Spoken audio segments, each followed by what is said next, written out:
Story, characters, scoring, gameplay, and detail all create aura of a game. Some examples include The Last of Us, with its fantastically raw and gritty storytelling of a shithole zombie-infested world, shown from environmental storytelling of a city torn apart to the perfect father-daughter-like character dynamics of Joel and Ellie that blends well with the theme of trying to survive an awful world created in the game. Because of the gritty feeling of the world and the story, it creates a perfectly gritty aura that draws the player in, along with a powerfully depressing soundtrack. Or Battlefield 1 with its excellent combat, scoring, map design, and sound design help create a very realistic and aura-drawing feel gameplay that's probably one of my most favorite Battlefields of all time. These games are the equivalent of the Cool Kids table, or the shining examples. Now, unfortunately today, we don't have many games that are shining examples. Really, most games today just all try to copy each other, or simply fail at drawing aura because of its soulless feeling to them. Concord. It's just become a sea of shit, but in the said sea of shit, there is a one shiny diamond, and that diamond being Ghost of Tsushima. And to me, Ghost of Tsushima's aura shoots through the fucking roof. The first thing that comes to mind when I think of Ghost of Tsushima is its scoring and its feeling of environment created from its sound design.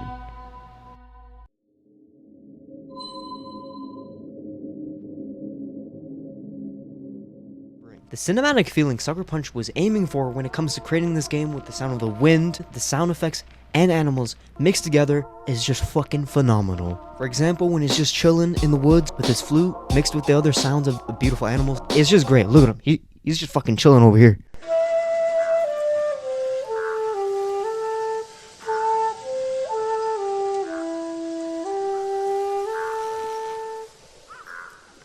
Beautiful. Or when it comes to his sword and shit, when you hear that thing slashing, especially like when I was playing the first time.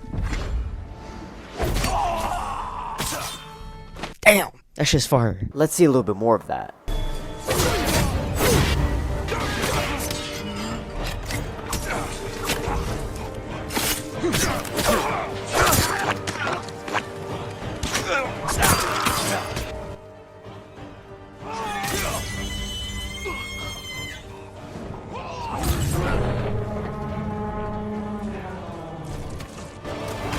The sound design team did a great job in that department. An article posted by Bradley DeMare goes into great detail on the work that was done creating the sword combat in the game.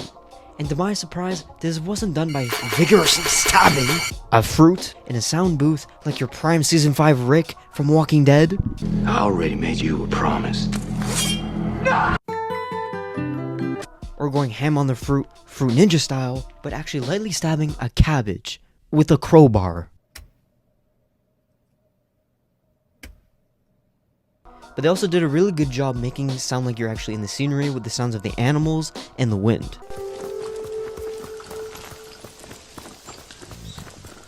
And speaking of scenery, as you can see on screen, the visuals in this game were fucking crazy alongside with the sound. For example, when Jin is walking through Golden Temple, you can see the beautiful leaves and, of course, the temple in the background that blend beautifully with the people and sound effects in the background.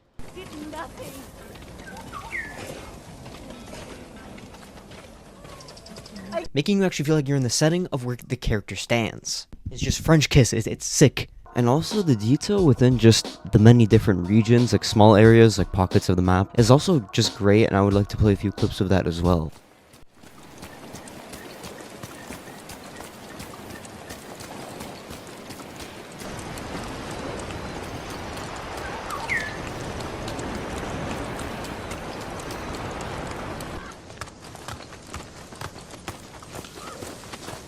They also went ham with the voice acting.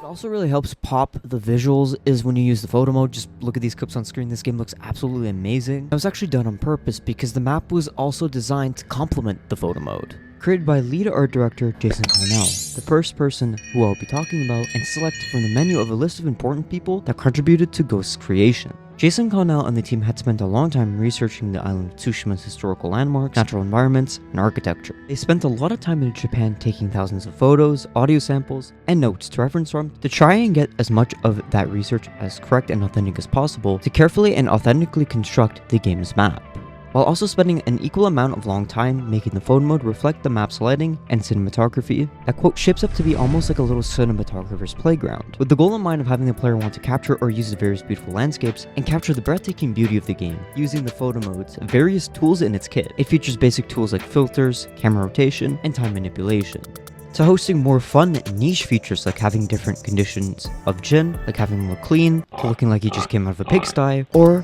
from a bloodbath, along with different facial expressions you can also make as well, which are neat little extras. Though some of the things I wish to see in the next game, Ghost of Tsushima, are, I hope they add more detail, and also maybe a little bit more range of like backing up and stuff like that. What would also be cool is also if you explore the whole map with the photo mode. Also adding a feature where you can get rid of people behind you. I can't tell you how many times I had a pretty decent angle, but the fucking horse was in the way, and the only person you can get rid of is Jin for whatever reason. So I hope they add that as a feature as well. Other than that, leave it how it is. But overall, I really do like the photo mode, and I like the game's map design doesn't shy away from enticing players to stop for a moment and look at the scenery at least once. And some of the series of photos I found while researching are actually really fucking sick, and captured the simplistic yet aesthetic look of Ghost's environment that Jason Connell and the team were aiming for. But the map doesn't just end at the beauty of nature, as it's also a host of many elements of very dark environmental storytelling. As you explore and traverse through the map, you will deadass find hundreds of burnt and impaled villagers. You'll also find fellow samurai hanged or left to rot, people captured and raided by Mongol troops, and structures that used to be called home by families now left vacant and forgotten.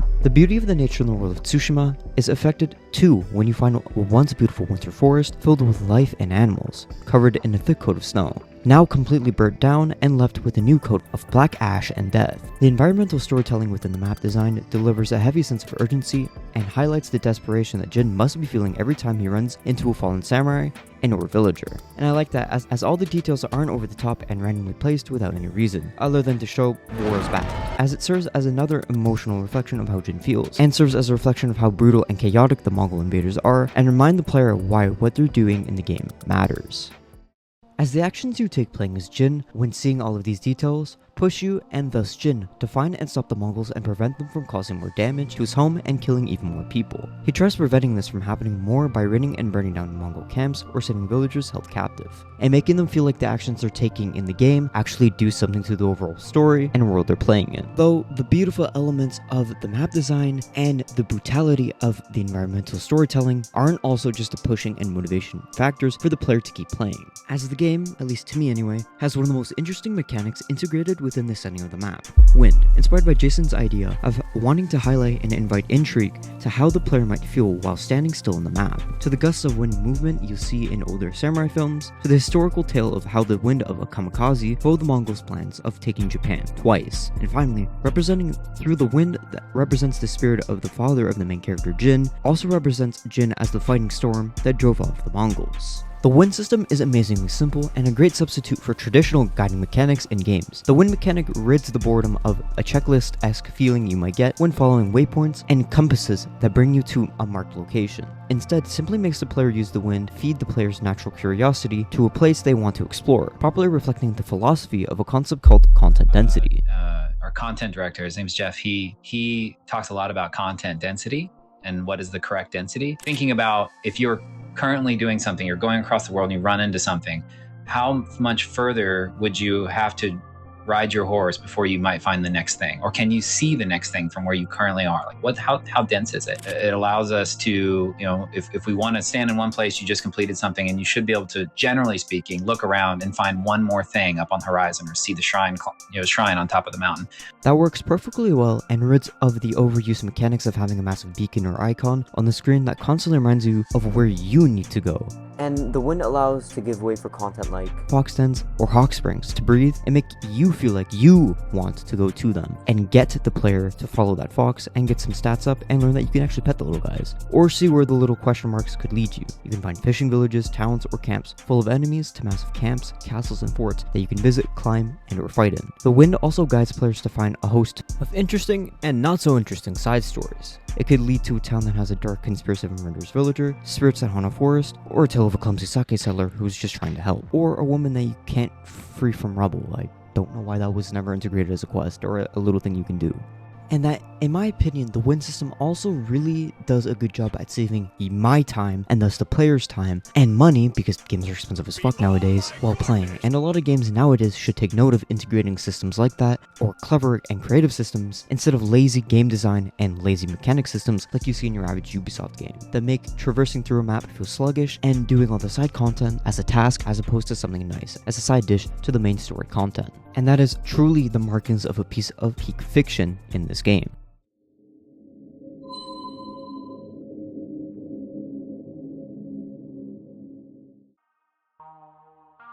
Back in 2017 to 2018, during the game's development cycle, Bradley Mayer and the Sucker Punch team were looking for works of music that best suited the scenes of specific demos of gameplay they had. They would use a vast variety of works from films, TV shows, and music. A majority of the music from these various art forms were composed by Alon Ishiriki and Shigeru Mbayashi. I'm gonna refer to Shigeru Mbayashi as Umi, just to make it a little bit easier. When both were chosen, Alon worked out a majority of the soundtrack for character themes and story elements, while Umi, on the other hand, worked more so on the open world and combat sections of the soundtrack and composed 5 tracks for the album. I'm gonna go over both of these composers' backstories of working on the game and their contributions to it.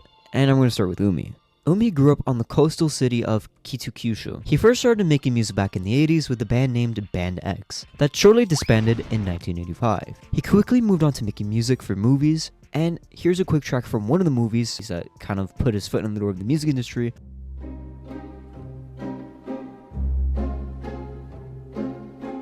But this track served as a stepping stone for Umi's career as well, and expanded his catalog that would eventually land in the sights of Sony and the Sucker Punch studio team to ask him to work on the game. They wanted Umi as, quote, "The music helped transport us back in time and halfway across the globe. It was truly magical, and we knew that we really wanted him to help craft the sonic landscape of our world. We asked Umi to start sketching some themes focusing on the natural beauty of the world that we were building." Umi says while writing some of the game's soundtrack, he was inspired by Japan's nature, climate, and the people's lifestyle. Later on, he would have his recordings arranged by Bill Hemspatt, and have a track played during the game's first showcase back in 2018 at E3. Rest in peace. Later on, Bill would call back to help finish arranging Umi's tracks in a time span that totaled to 2 months. And all 5 of these tracks are solid as fuck. These songs help me stay focused in a fight and not get bored while doing all the side mission content, and overall contributed greatly to the game's vibe. Now, moving on to Elon. Elon was chosen at the Sucker Punch team and really enjoyed his work for the scoring of the 2011 film Coriolanus, directed by Ralph Fiennes, and the scoring is pretty fucking good.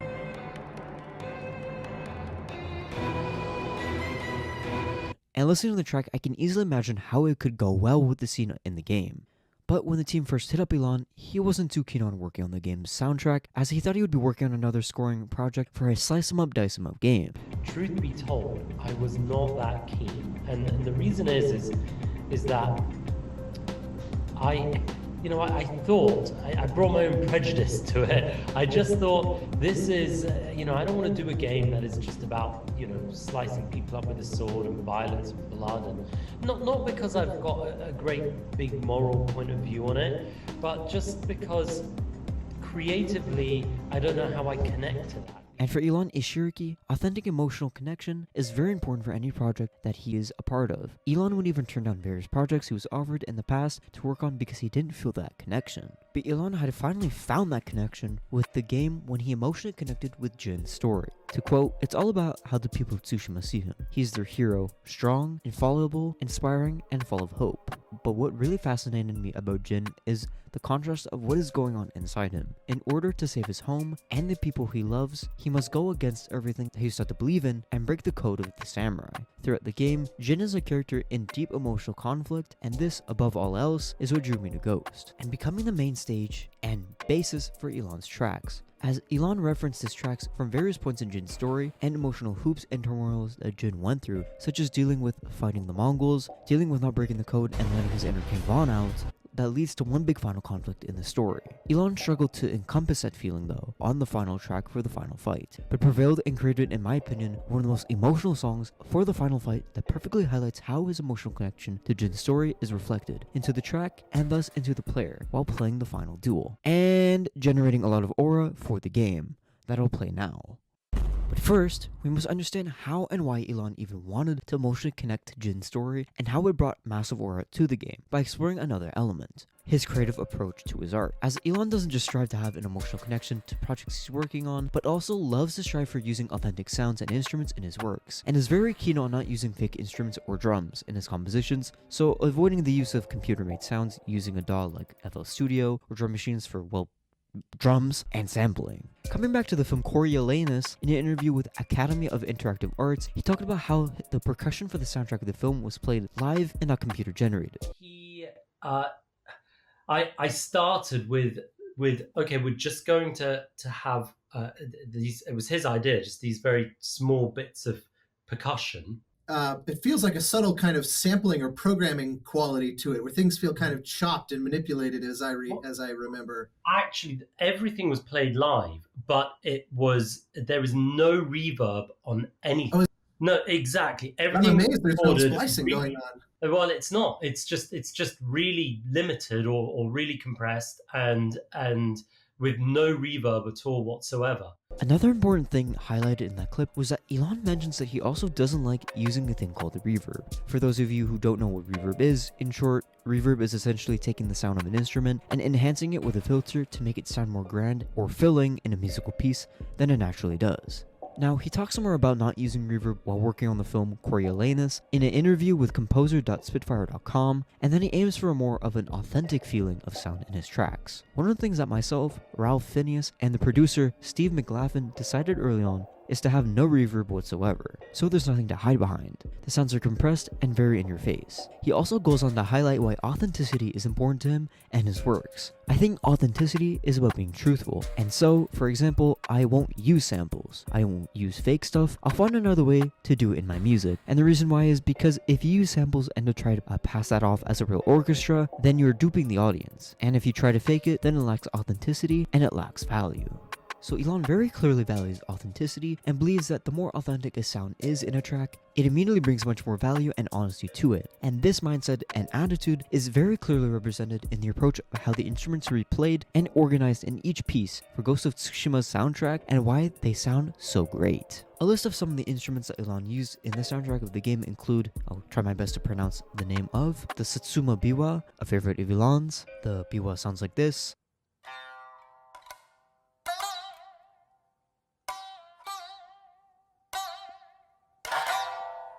The next being the koto, this big ass instrument that ranges from 13 to 26 strings.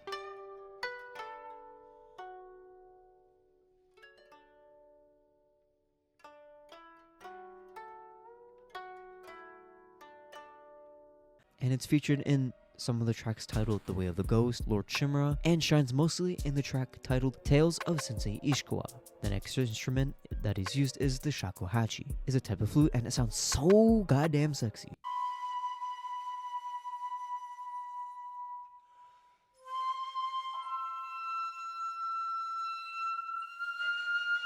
It is mainly used at the end of the track at Jin Sakai, and prominently used in the track Komodo Beach. And the last two things that were used were taiko drums and trance. Now, having the mindset of wanting to have everything in your work be authentic as possible is good and all, and helps us understand the creative process of Elon and why the instruments sound so good in the game. But what does this have to do with Elon's emotional connection to Jin's story? Well, it connects because Elon holds a standard to his craft and wants every note in a song that he makes to properly reflect and prove a point. So, to sum up this rather lengthy explanation, and connected to my previous point, Elon's approach of authenticity in his works to capture the feeling of emotion is done by emotionally connecting to the story of the project he's working on. Or for this case, Elon is emotionally drawn to Jin's powerful and deeply emotional eternal conflict of honoring the samurai code and not breaking it, and at the same time honoring his uncle, who plays as a father figure to Jin in the story. Because of how much of what's going on in the war, Jin carries a lot of emotional baggage of losing his fellow comrades in the beginning of the game, being betrayed by his own best friend, losing some of his friends, and fighting an enemy that's so savage he has no choice but to let out his inner king bond. That in turn led to Jin and his uncle's relationship to fall apart and lead to the very emotional heavy climax of the story. And the weight of the emotion from the story is why Elon had such a hard time coming up with the track that matched it. But Elon prevailed, and in my opinion, turned out one of the very best tracks of the game. And it's just so gut-wrenching and it's perfect and brings out a shit ton of aura. Overall, both of these composers did a great job capturing the vibe of the world of Ghost of Tsushima and its story. But what kind of bums me out is that they both worked with each other in the past, working on the scoring for another project called Hannibal Rising, but both Elon and Umi worked separately during Ghost. It's not a bad thing, but I wonder how many other good tracks they could have turned out when both of them worked on some together.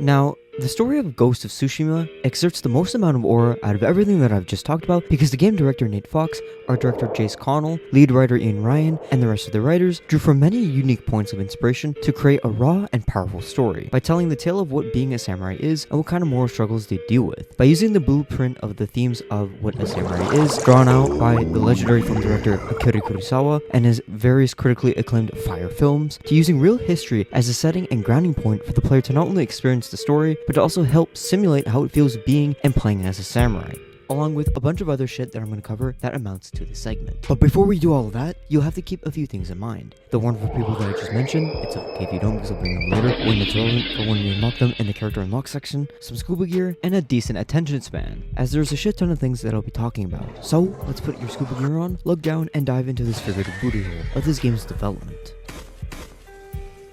Starting with the surface level of the game's dive, we find ourselves looking at the game's early history of development dating back to 2014 when the game's series Infamous concluded after a 9-year span.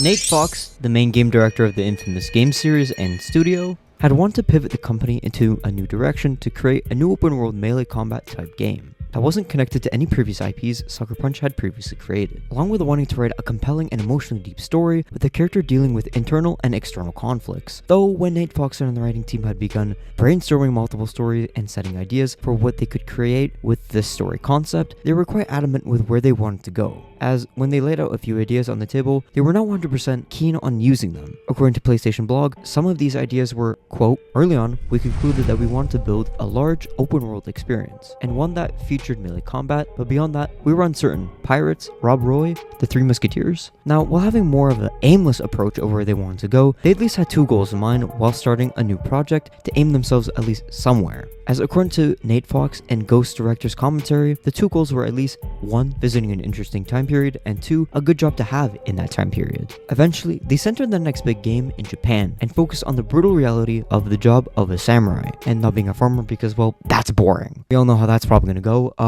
Either you make food for me, or you die of starvation, or by a samurai, or bandits invading you, thus marking X on the line ho of the port of the next project.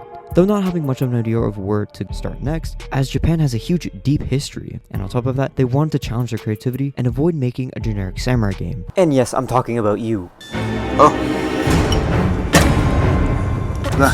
That is hideous. So they started digging deep into the history of Japan until settling on a piece of history that they found unique enough to start creating the core parts of writing a compelling and emotionally deep story of a character forced to deal with internal and external conflicts that I personally broke down into 3 halves to make it a bit easier to flow and explain for this video. The first half features the team drawing up a concept of a master samurai that roamed the land of Japan that relied on his skills and wits to survive, inspired by the comic series Samurai Rabbit named Usagi Yojimbo, written by Stan Sakai, which later on became the last name for the masterless samurai Jin Sakai. This was done as a way to pay respect to the writer Stan Sakai for all the work he did creating this comics and for inspiring Nate Fox and the writing team to come up with the concept of a skilled, masterless samurai named Jin.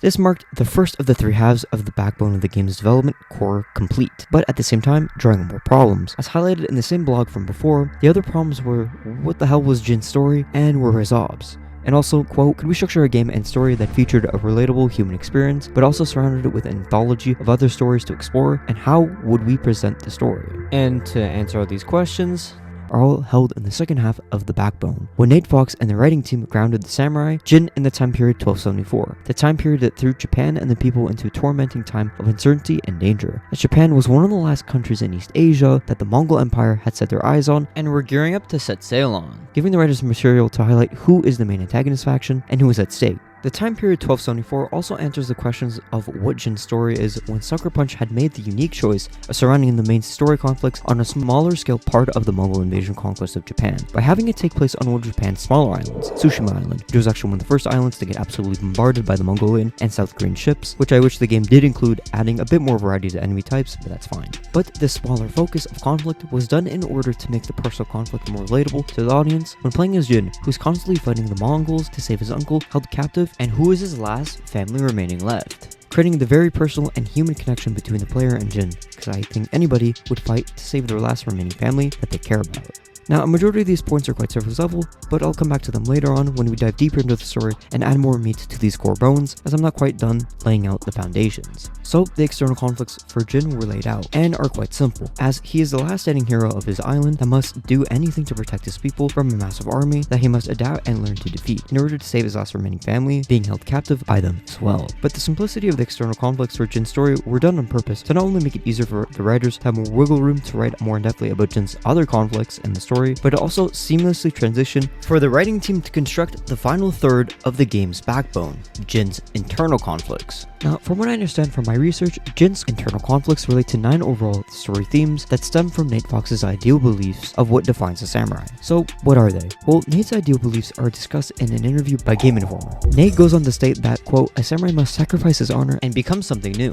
in order to save his home from invaders, end quote, highlighting one of the 9 core themes of the game, honor, something that is repeated often in the game's story and is the central theme of the story. Nate further states, also, particularly in the movie The Seven Samurai, which is, for me, the real touchstone for how I think of samurai. There are these elite warriors that show tremendous respect to everyone around them, and they get a lot of respect. They selflessly fight with heart in a way that you don't see in a lot of Western sword fighting kind of situations.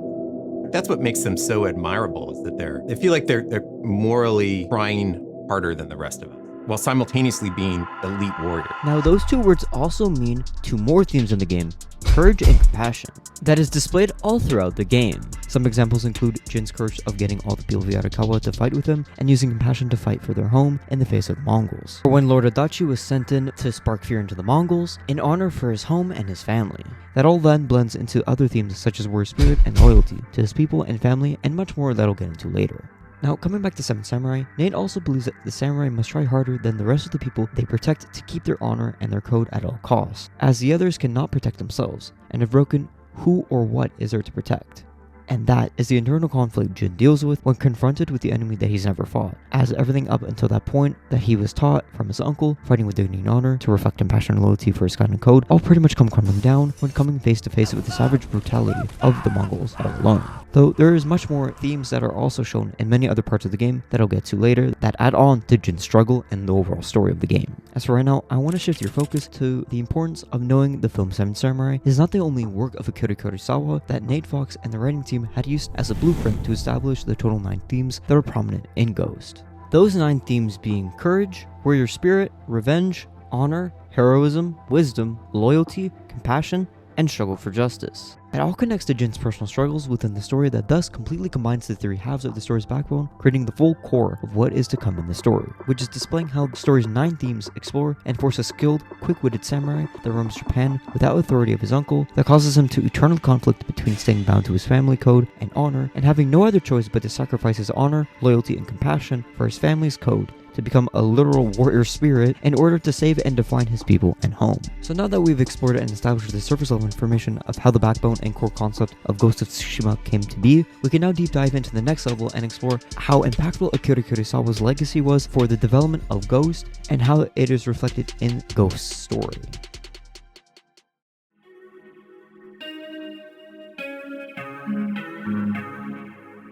After exploring how Sucker Punch and the writing team had laid out the foundations for Ghost's story, learning who Nate Fox is, it's time to introduce some more characters who contribute to the creation of Ghost. Lead writer Ian Ryan and Akira Kurosawa, featuring our director Jason Connell. So some quick background info of Ian Ryan in 3 minutes or less. Ian Ryan grew up reading a shit ton of books that later inspired him to create his own books when he would find himself narrating his own. Many years later, when he was grown, he liked playing video games and found an interest in writing stories for video games. Later, when he finished getting an education, he moved to Virginia, Texas to work for BioWare Austin Studios, where he would write for games like Star Wars: The Old Republic. Ian Ryan really enjoyed writing for Star Wars: The Old Republic, as he enjoys writing stories where the focus is primarily on small-scale human dramas, and hey, that's what Ghost of Tsushima sounds like, and boom! Misa here. Okay, back to a normal pace for the video. In the Ghost of Tsushima director commentary video game, Nate Fox talks about how the film concept called a spaghetti western. What is that? Well, Nate Fox puts it best. So, a movie not made in America about an American genre. I love spaghetti westerns. I feel like they're a love letter to westerns as a movie format. And this game that we're making right now, respectfully, I would refer to as a cheeseburger samurai. I don't need cheese in You don't my eat burger. cheese? A love letter to westerns as a movie format. And that's what Ghost of Tsushima is to Japanese cinema and the samurai film genre. That is credited to be introduced by Akira Kurosawa and his biggest film, Rashomon, which released in the 50s. Kurosawa and his works introduced a lot of foundation to not only Ghost, but also the genre film as a whole, as Kurosawa is also credited to have pioneered the concept of slow motion in his films, that we see being used all the time, basically anything that involves film. His film Rashomon, Seven Samurai, and Sanjuro had been a huge source of inspiration for the brutal combat of Ghost and its stories, as the film represented the brutal and glorious world of the samurai. Rashomon had contributed to the inspiration of the Kurosawa mode in Ghost, as a black and white version of the games with tweaks to the sound design made to capture the sound of the older samurai films, to introducing the use of multiple perspectives to explore different outlooks of specific themes in the story. That Ghost uses heavily in the game through Jin, the civilians, and the many characters explore the nihilistic themes. Seven Samurai, according to Ian Ryan, Nate Fox, and the writing team, besides the core themes of the story of course, inspired the depth of characters in the game. To add on to that, according to an interview by scriptmag.com, Ian Ryan states that when it comes to writing about the story of Ghost, there has to be a lot of level of respect and responsibility present, along with the wise fact that chasing a perfect story filled with authenticity, it can be a trap that makes you lose sight of the story, hence why they heavily rely on other forms of Akira's works to keep true to the level of respect and responsibility. Ian Ryan had also stated that he and the team had also faced challenges of finding balance of representing the historical, authentic stories in the game and characters while also trying to appeal to modern audiences. So Nate Fox and Jason Connell drew inspiration from the film Sanjuro. They did so according to EW.com, quote, "I think one that is just crystal clear is the movie Sanjuro." Fox tells EW of the 1963 work, "It's a film that features at the very end of it a standoff between two samurai. The tension that those two warriors have waited for the other to make the first move, and then one of them dies with just one stroke of his sword. We've tried to translate that into the standoff in our game very directly, while also translating it into the game's story. As in my opinion, by having the standoff concept used in like 5 major points of the story and its characters, it brings massive aura, as it's just a very simple and effective way of representing very dramatic and climactic feeling of conflict, of conflicting views between two characters without them having it outright told to the viewer, and at the same time pointing out just how much Akira's works had inspired this game. Though now that we understand a bit of how Akira's works inspired Ghost a bit more, it's time to explore why should you, the viewer, give a single shit about Akira Kurosawa and this game. The importance of Akira Kurosawa's legacy. On March 23rd, 1910, Akira was born in Tokyo, Japan. Later, when he grew up, he attended art school and began painting in the Western art style. The Western style of art later became a central part of Akira's works and life,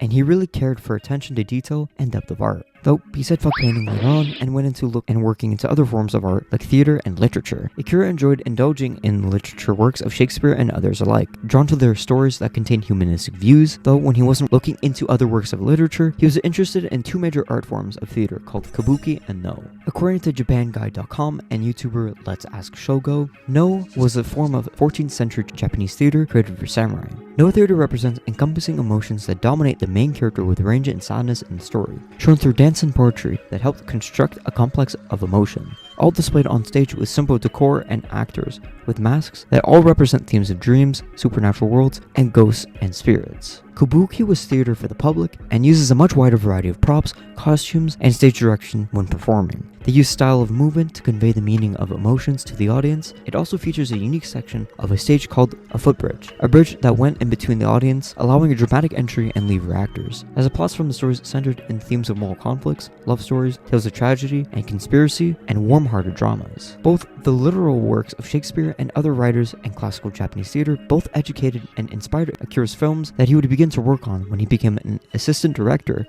for a Japanese film studio in 1936 and created films centered around World War II.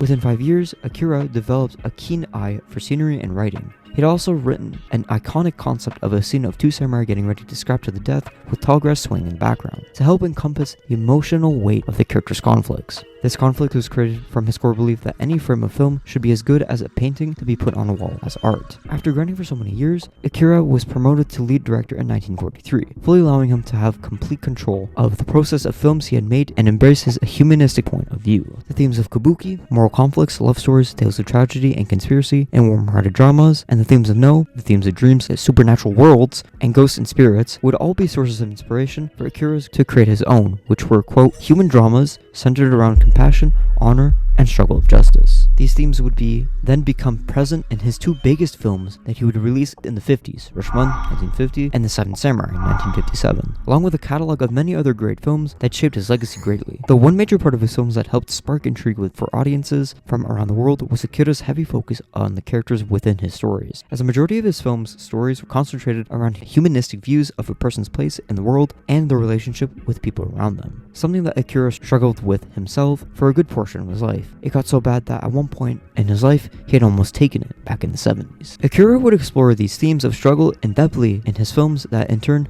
kind of made him look like a perfectionist to others he would work with. But don't let that distract you from the fact that his perceived perfectionism, his style of creating a film in his works, had made a great impact of the history of film and storytelling as a whole. As reported by NoFilmSchool.com, quote, Kurosawa's style is reflected in the director's deep-seated belief in the fundamental goodness and dignity of a human being. That basically is the definition of an existential humanist at its core. His protagonists are usually caught in possible situations, whether they are images of Shakespeare or samurai. They are struggling against immeasurable odds. They also still have a belief that they are doing what's right, not just for them, but for the community as a whole. The movies contain the notion of the human spirit. The triumphs, it's not only always about happy endings, but also what every story has to say about the human condition. Kurosawa combined two qualities not always found together in filmmakers. He was a visual stylist and a thoughtful humanist. His films had a daring, exhilarating visual freedom and heart of deep human understanding. He often made movies about heroes, but their challenges was not always a simple win. It was also to make the right ethical choice. End quote. And those two quotes reflect a challenge that Jin goes through, and that I personally think that is the strongest part of the game's story, reflecting Akira's humanistic beliefs that humans deep down have good and dignity within them. That is then reflected in the story of protagonists like Jin, who face impossible situations that they must overcome to better themselves and their people, that in turn show how impactful Akira's legacy is to Ghost and the world of film as a whole.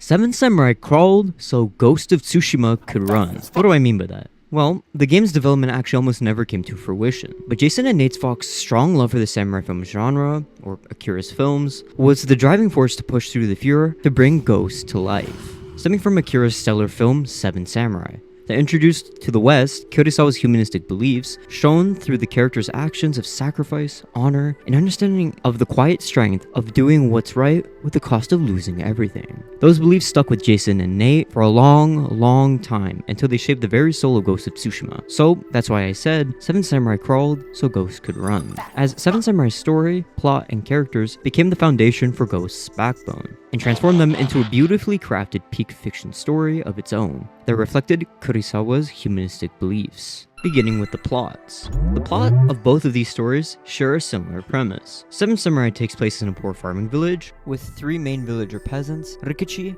Manzo, and Yohei, and their fellow residents face the constant threat of death, as an army of savage and brutal bandits constantly come to the end of their farming season to take all their food, and many of the villagers want to fight back, but many are untrained, completely petrified, like the weakling Yohei, and the father Manzo, who desperately tries to hide his daughter from being taken and raped from the bandits by trying to make her look like a boy. Others prefer to simply just commit suicide.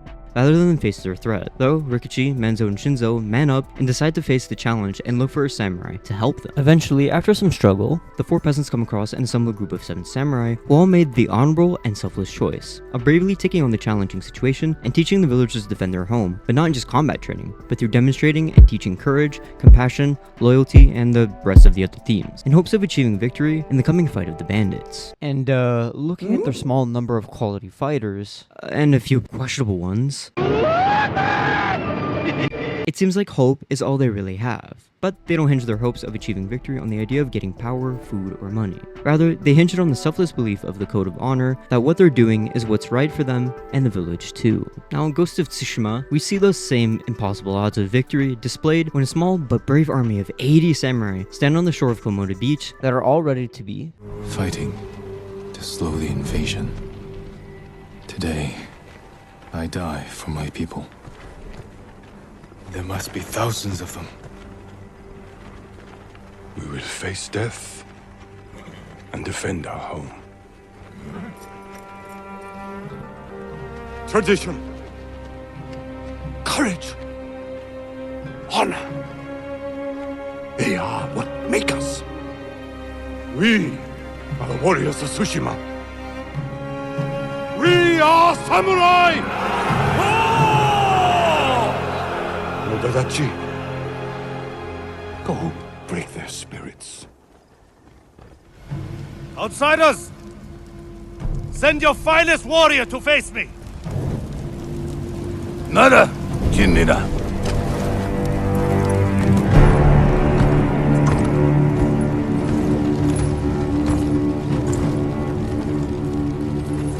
Your little pussy belongs to me. What? What?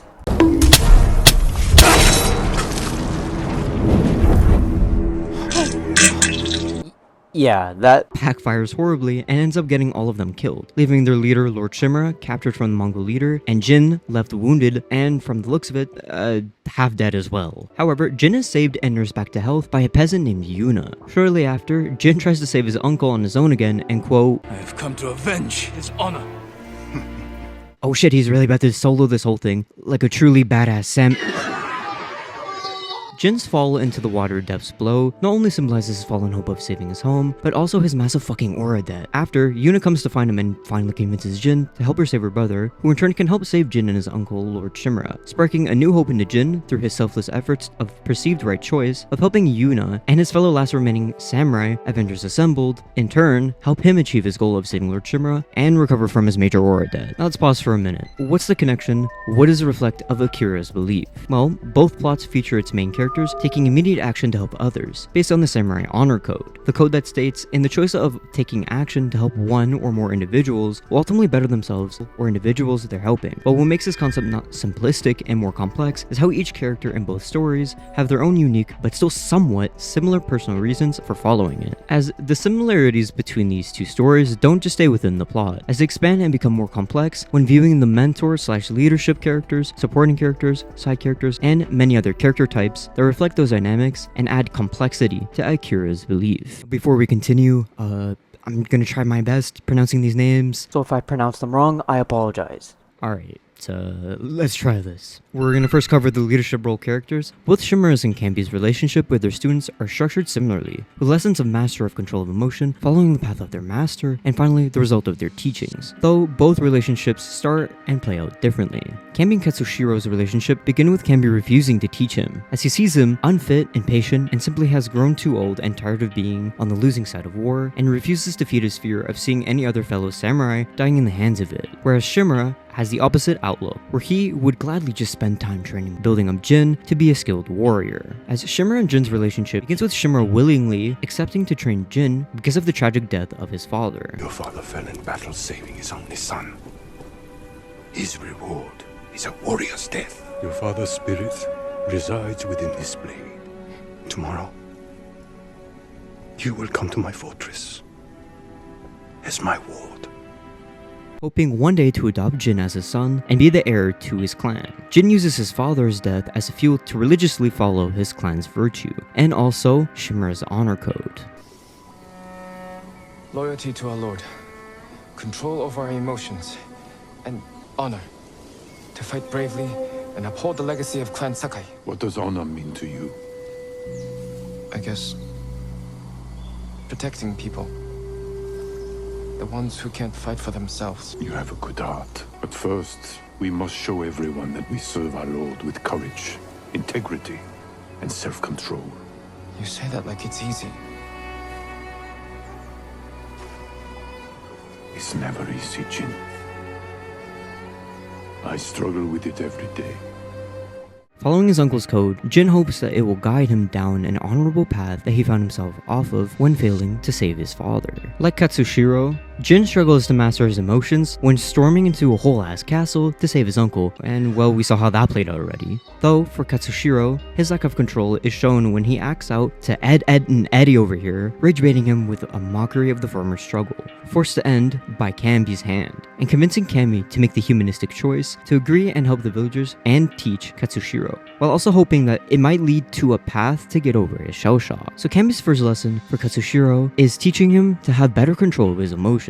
When in search of recruiting skilled samurai, waiting to strike at any samurai that might enter, he has Katsushiro waiting at the doorway with a wooden sword thing? I don't know what the fuck. Is back scratcher, waiting to strike at any samurai that might enter. That not only serves as a test to finding a good candidate to hire, but also teaches Katsushiro the skill in knowing when to strike at an opponent. Not with blind rage, but with patience and focus. Likewise, with Sensei Ishikawa, another mentor-like character we meet in Jin's search of surviving samurai to help free his uncle, as he frequently leaves Jin during their hunt for his prodigy student Tomoe, testing to see if Jin has qualities of a skilled archer.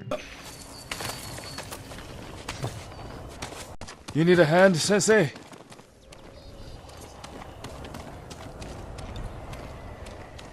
What? The only way up was to climb. No. I said you had to climb.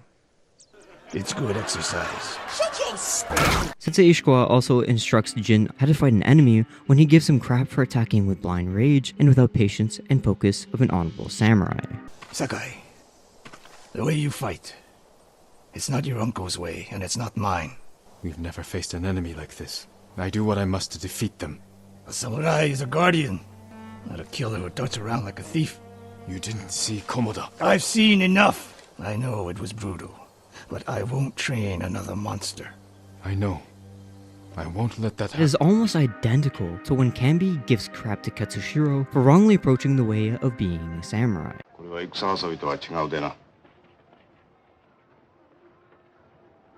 After that, Camby's little lesson for training Katsushiro, he bumps into one of his old friends who survived many battles with him in the past, and joins right in with the mission of protecting the villagers, making Camby more confident that the choice he made might truly be the path to rid his fear. Afterwards, they assemble the remaining samurai and begin teaching the villagers how to defend their home. Katsushiro quietly studies Camby's actions, watching how he commands the villagers, standing the same way when giving a speech, and even mimicking the way he moves and dresses. It is very clear that this guy is hella determined and loyal to learn from Camby. Well, somewhat, as he gets distracted by flowers when following Camby and another samurai planning out defenses. In his exploration, Katsushiro sees a man running in a forest as well, and in attempts of replicating Camby's likeness, he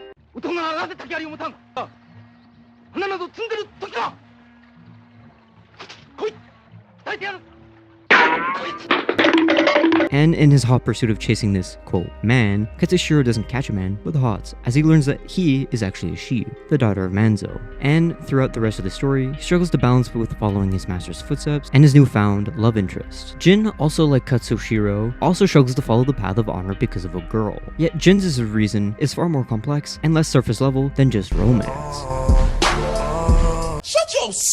As Yuna influenced Jin down the unhonorable path of how to combat the Mongols. First shown on a mission when the two pull up to a prison camp searching for her brother. Yuna wants to go in quietly to avoid alarming the Mongols. We have to go in quietly. Like thieves. What's wrong with that? I promised my uncle I'd never break our code. Then bend it. To save my family. And what's left of yours. Let's get a closer look. See what we're up against. But Yuna pressures Jin again, and without much choice, goes in and very sloppily stabs the guard to death. And at the start, you can see how awful and alien this approach of killing is for him. But the more he does it, he feels less and less fazed by it, as he sees how unforgivingly brutal the Mongols are to his people and uses his brutality as justification. His actions are not going unnoticed by the Khan though, who in turn tells Shimura, who for now doesn't buy what the Khan is saying, as there's no way Jin would do that, right? Well, mostly for now, yes. Uncle, I knew you would come, my boy.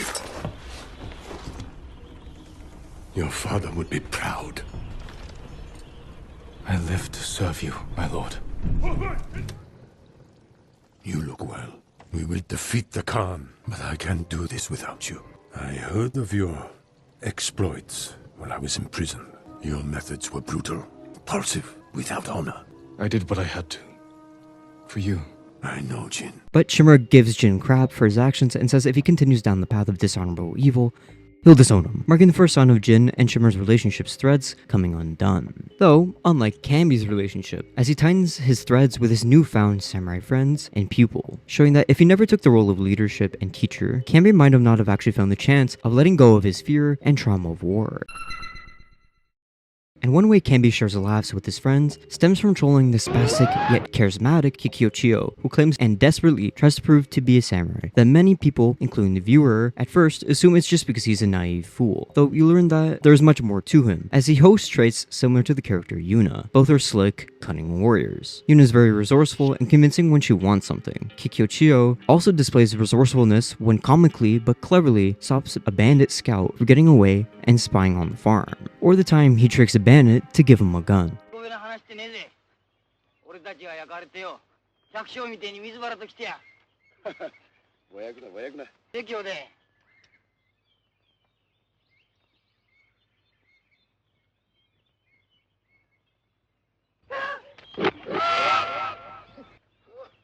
But by far the closest similarities Yuna and Kikuchiyo have are the two characters' selfless and deeply driven sense of caring for others. Kikuchiyo, throughout the whole film, picks on the villagers for not doing something right, half-assing their training, and most noticeably, picking on the coward Yohei, as he displays the most among the villagers that he is a little as Kikuchiyo acts like a samurai to separate himself from the peasant farmers, so they view him not as a peasant, but as a samurai leader, and uses Yohei as a chance to facilitate that. However, with Yuna, her reason to protecting her brother doesn't just stem from her wanting Taka to follow her as a leader, but also because she feels like she owes it to him, and always had to protect him. You see, Yuna and her brother Taka were robbed of a home and driven away from their only parent, who was an abusive alcoholic. This is terrible. My mother loved it. Used to drink it like water. She gets so mad when she ran out. Yelled at us. Where's my tea? Sounds like a demanding woman. She broke Taka's arm when he was 6. I took him away. Ran as far from her as we could get. We heard they found her a month later. Face down in the street. And the rebel conflict in their hometown Yarikawa drove them away, so explains why she was so pushy on Jin to try and free Taka and Ozumo Bay. Please!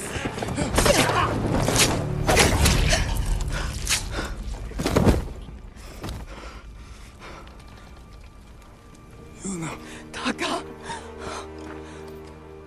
What did they do to you? You're safe now. Kikyo faces a similar situation to Yuna and Taka, as he was just a young boy after a fire took his home and whole family, leaving him to fend for himself, robbing him of not only a home, but childhood as well.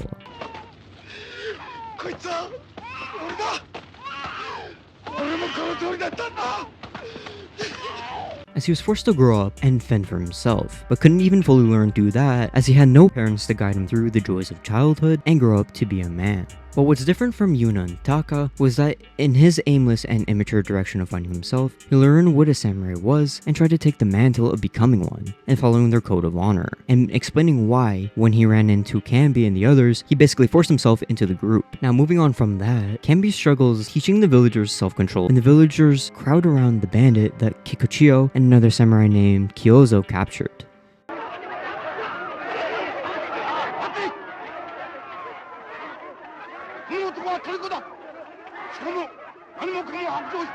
Unfortunately, this doesn't stop an old lady and mother of a son, who she lost from the bandits, to kill this bandit in the name of, quote, avenging her son's death, when in reality, it was just an emotionally charged decision based on the false sense of getting justice for her son, which draws parallels to the character Lady Masako, an old lady samurai that Jin tragically finds on her own, stating, Clan Adachi is dead. Massacred by our own people. Traitors! Would they kill those who swore to protect them? I intend to find out. I'm coming with you. No, do not set aside your concerns for mine. The family of samurai are my concern. Jin offers to help, looking for the person responsible in return for her aiding him to free Shimura, which he agrees to do so. But Jin doesn't just offer help because it's beneficial for him, but it shows that he has a good heart. I know what it means to be the last of one's clan. I cannot be responsible for your death. You won't be.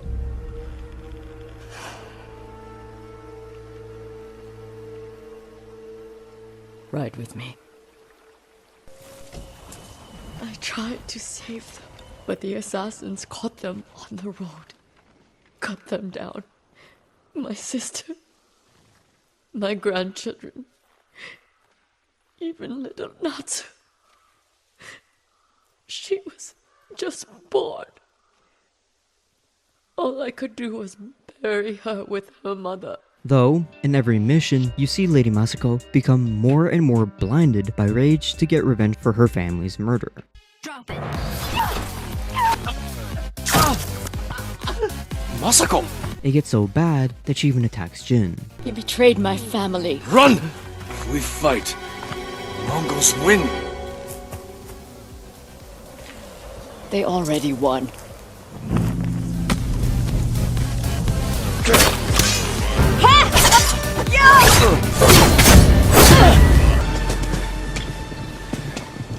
And the exchange between Jin protecting the Hmong from Masako is quite similar to how the old lady peasant and the samurai exchange reasons for protecting someone involved in someone's murder. When I looked at Junshin, all I saw were my dead grandchildren. Their faces after being cut down. And you were protecting him. So you tried to kill me? Have you lost your mind? I have lost everything! No. You've sacrificed everything. For revenge. You still trust me? Junshin won't get far. We can track him down. Masako. Don't ever try to kill me again. Ghost writers go into further detail on this dilemma, as there are many more factors at play with her family's murder plot. As it turns out, her own sister was responsible for her family's murder. You murdered my children. My grandchildren. Destroyed my family. A small price to pay for what you've done. I have done nothing. Took the life that was rightfully mine. Left me with that abusive drunk in this frozen land. A life you forced on me. None of that is my fault. It is. You've come to kill me. So finish this. It will be your only kindness. I can't end your suffering. But you can. Now, you have nothing!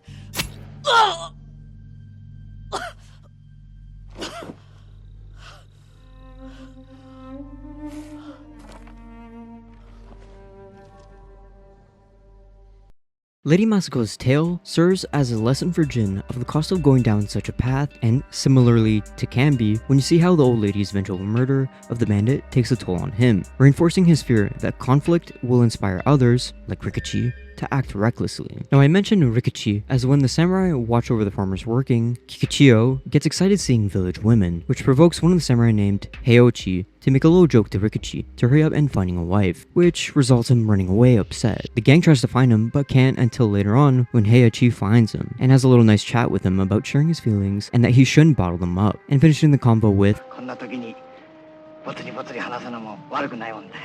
though Rikichi stays closed up, leaving some mystery around the wife comment. And I really like the scene, as it gives a bit of insight into Kira's concept, how humans need to talk about their problems in order to heal and better themselves. And that's what I really like about this movie. It takes time to study how and what the characters are feeling. And Ghost takes that idea and really goes ham with it, when slowing down the game's story after you free Lord Shimura to explore Jin's feelings and current outlook on his past, with his family caretaker / grandma, Yuriko. And the actress that plays Yuriko does a good job portraying her as a sweet, wise old lady that her grandchildren could open up to and talk about, well, anything. And then we see this when Jin shares his feelings about his father's approval of his title of being the Ghost, as he's already done so many things that a samurai wouldn't do, such as asking Yuriko if she could make the poison that she made to rid pests could be turned into a strong enough weapon to be used on humans. Yuriko comments that Jin has changed, though he objects and says that the war has changed him. Not long after, she goes on to tell him to get some flowers to make the poison. She cooks it up, and now you got the blow dart weapon. Coming back to their convo about how Jin's father might feel about the ghost, Yuriko objects and alludes that Jin's father might not actually have been against the idea of Jin being the ghost.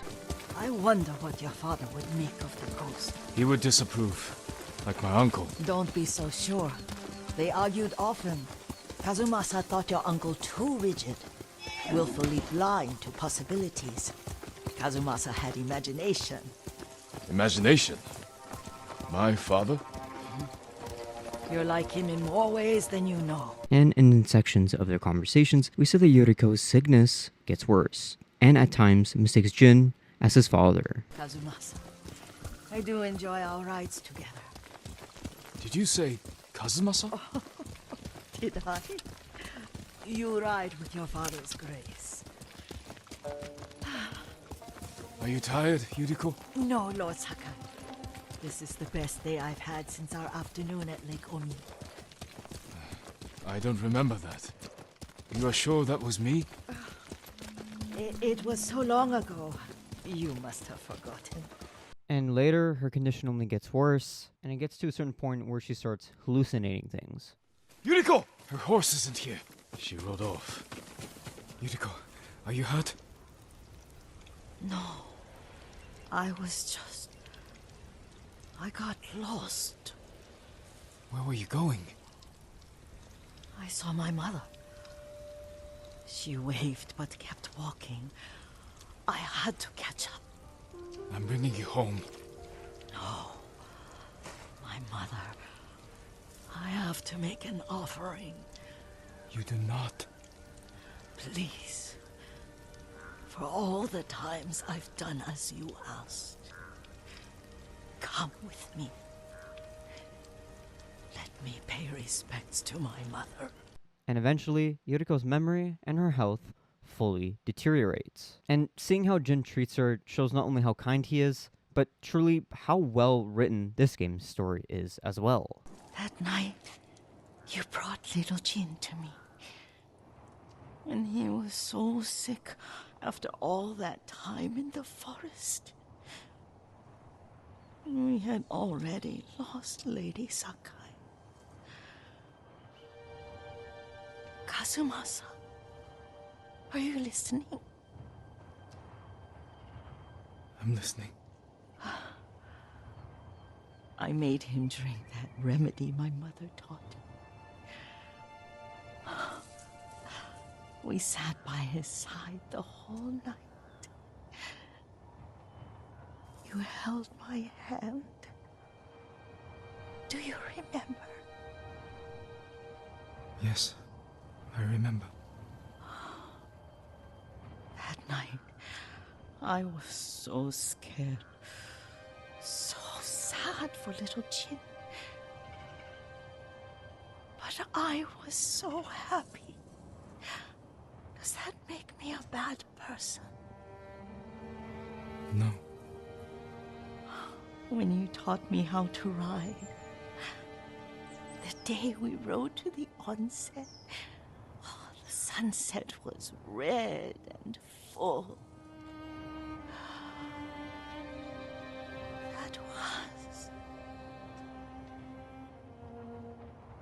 That was what? The best day of my life.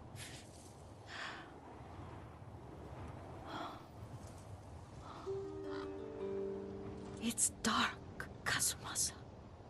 Tell me what you see. I can see all the way to Yarikawa. Castle Kaneda. I wish you weren't there so often. Why do you say that? You have many responsibilities. I am grateful for the time we share, but I always want more. Now tell me what you see. Yuriko?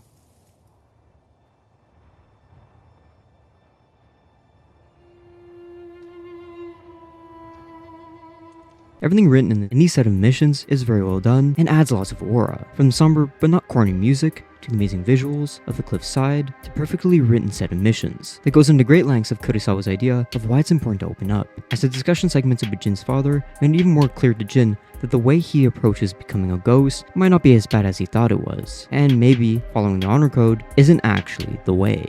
But unlike Jin, where he actually opens up about his feelings, Rikichi didn't, and had led him to crash out, shown after Kikuchiyo, Rikichi, and Heihachi and Kyozu set out on a journey to burn down a brothel filled with some bandits. Amid the chaos, Rikichi's friend, when he sees his wife sleeping with the enemy, embarrassed and filled with shame, she runs back into the burning building. Rikichi attempts to prevent her from doing so, but is stopped and pulled back from the now collapsing building by Heihachi. Unfortunately, Heihachi's bravery of saving Rikichi resulted in him getting shot mid-process. After that tragedy, we cut to a scene of everyone mourning Heihachi's passing, and on the right foot of his grave, Rikichi breaks down into tears, and the rest of the village does the same, and Kanbi finally realizes that loss is inevitable. Kikuchiyo quickly reacts and gets up yelling, and then runs off and plants the flag on the main building. Everyone gets up and looks at the flag that represents that hope still stands for the village, reigniting the courage of the people to fight, and just at the right time, as the bandits pull up, marking the start of the climactic final battle of the film. So this will mark the end of part 1 of 3 of my very large and in-depth review of the game Ghost of Tsushima. So if you made it to the end of this video, I really appreciate it. This video took a really long time to work on, and I would really appreciate if you hit the subscribe button, because my goal is to reach 1K subscribers on this channel, and obviously beyond, but I only have 200 subscribers, so road to 1K is the first milestone. So stay tuned for part 2, and I'll see you next time.